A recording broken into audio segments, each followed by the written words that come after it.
Welcome back to another episode of Rock Boys Football. Lincoln Riley, USC, get it done late Friday night against Rutgers in what I would describe as, a gritty win. Like I was watching the wrap up of the World Series, getting ready for the USC game, refreshing my phone, and it was just like everybody was out on the defensive side of the football for USC. There's a lot of realities where this is a tricky game when you're missing pretty much your whole starting secondary heading into this matchup. Now, I do think it was a benefit that you were playing Rutgers, a team that, probably wasn't going to attack your secondary all that much. I think there were a lot of really good takeaways, specifically young cats like Sam Green on the defensive line. I thought played some really, really good football. Want to get into the positives? We'll get into the negatives as well. Plenty of things that I do think USC can continue to clean up. Now, before we get into it, as always, the USC fans, y'all know I love talking this program, and I'm fired up to get into an episode where we're talking about winning football. I've been very frustrated with certain aspects of this team over the last couple weeks. Y'all continue to show a ton of love to the boys. Appreciate y'all. If you guys do enjoy the content, consider subscribing to the channel. Much more importantly, let it fly in the comment section in terms of, some players that impressed. I think there's a laundry list of guys that I thought played really good football for USC. I don't know if I'll talk about every single one of them. So would love to hear from you guys in the comment section. Without further ado, let's get into this one. Now, broadly speaking, before we take a deep dive, this USC offense, specifically in that first half, was a well oiled machine. I thought they were balancing the run and pass really well. I thought they were giving concepts for Miller Moss that really allowed him to get comfortable in this football game. And I thought the offensive line was getting it done. You look at that team, that's a Rutgers team that is built along the lines of scrimmage. I think heading into this year against Rutgers, you were kind of looking at that game and say, can USC hold up in the trenches against a Rutgers team that Greg Schiano has built this team to overwhelm and dominate over in the line of scrimmage? I thought USC's offensive line probably had their best game of the year. They gave up one tackle for loss, zero sacks. The combination of Elijah Page and Mason Murphy only gave up one quarterback pressure on the day. I was impressed with what the offensive line was doing. Then you look at Miller Moss and you start to evaluate him and say, in command of the offense, ball was coming out on time, accurately, allowing his playmakers to operate after the catch. Miller Moss, although there might be some limits in his game, I don't know if there's many quarterbacks that attack the middle of the field against zone coverage better than Miller Moss. Was exceptional doing it Friday night. And again, I think on the defensive side of the football, and we'll dive into it a little bit more. The one thing I want to get cleaned up is on third down. 11 to 22 for Rutgers. And there were a lot of third and long conversions that Rutgers was able to have.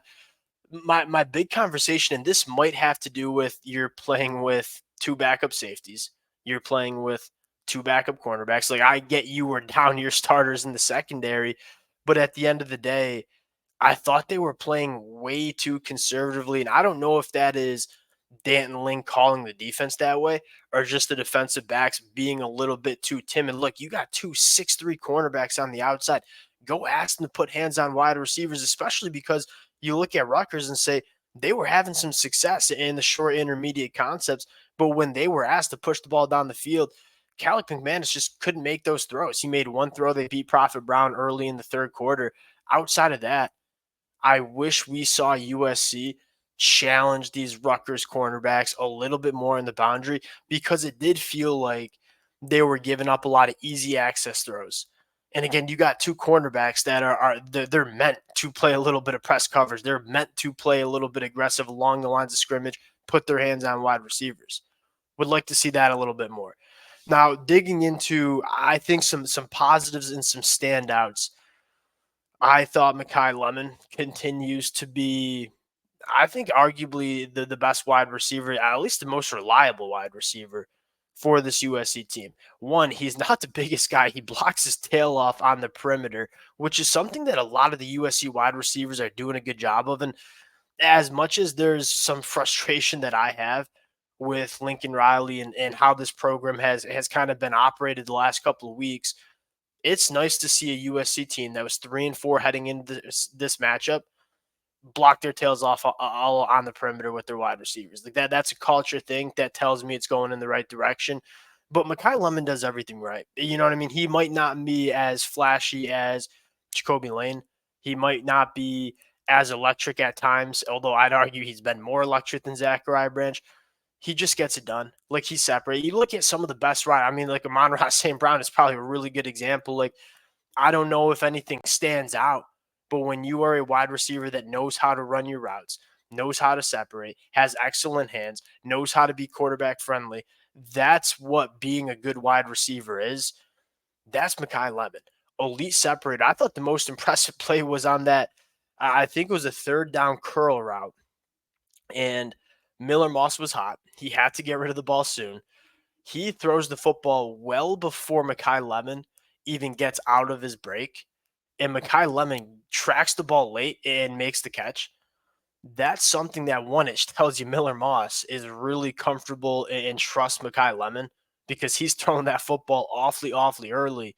And then for Mekhi Lemon to run that route perfectly and then get his head around and be able to find and track the football and make the catch.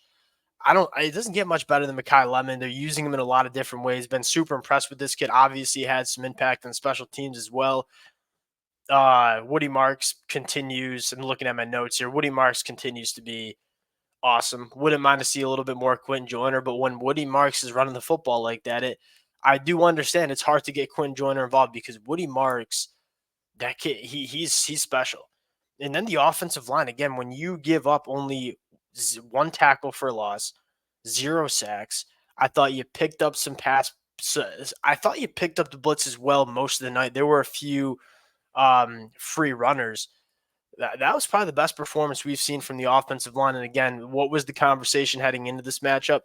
Can we see some of the young talent play some good ball? Like Elijah Page, I think he's starting to blossom. I think he's starting to put it together. We all know what this kid can do. Growing pains early in the season. I think we all forgot he was a redshirt freshman that hadn't played a ton of football heading into 2024. He's starting to figure it out, which I think is really exciting for USC fans. Now, you flip over to the defense. On the paper, it's not like the most impressive performance. 434 total yards given up to Rutgers. I think it starts on third downs.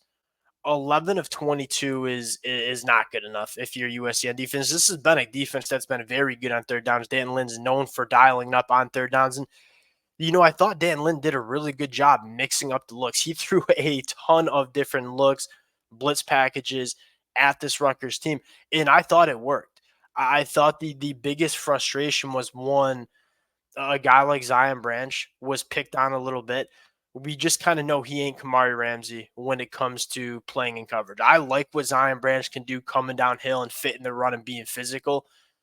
He leaves a lot to be desired in terms of what he can do in coverage. Not having Kamari, like when you want to bring pressure, sometimes you're going to have to ask your safeties to hold up in man coverage, and Zion Branch is not really a guy that you want to have playing consistently in man coverage. Maybe but he just didn't have a very good game on Friday night. That's probably the more fair conversation to have. But again, I think it starts with those boundary cornerbacks. I would like to see them be a little bit more aggressive, especially as USC moves into the Big Ten, where it's like the quarterback play is just, it's not that great. There's a lot of good aspects of the Big Ten. The quarterback play is not one of them, and I'm a Michigan fan, so trust me, I know this. Challenge these quarterbacks. Don't give them the easy stuff. Make them make the hard throws. Cal McManus made one of those deep shots. He got burned on one of them. But I felt like he gave up so many third downs, like easy conversion third downs, because you're kind of bailing on the boundary.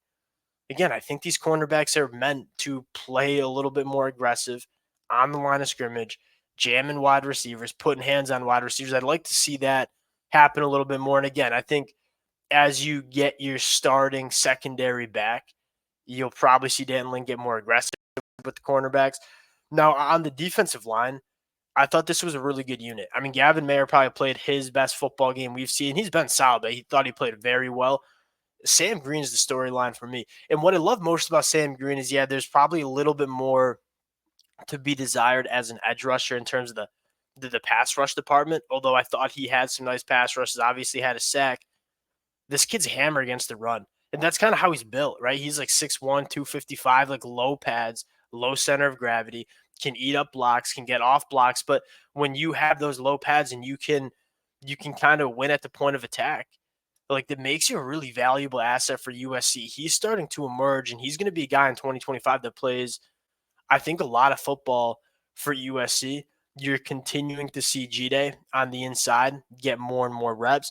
I thought Cam Fountain as a true freshman was pretty dang good too. He certainly doesn't look like a true freshman out there physically. Kind of excited to see him get more work and more snaps under his belt towards the back end of 2025. Again, 4 sacks, 7 TFLs against the Rutgers offensive line. That's good. That that's a solid performance from a USC defensive line that lost Nate Clifton in the first drive of that football game. I think he played 5 snaps.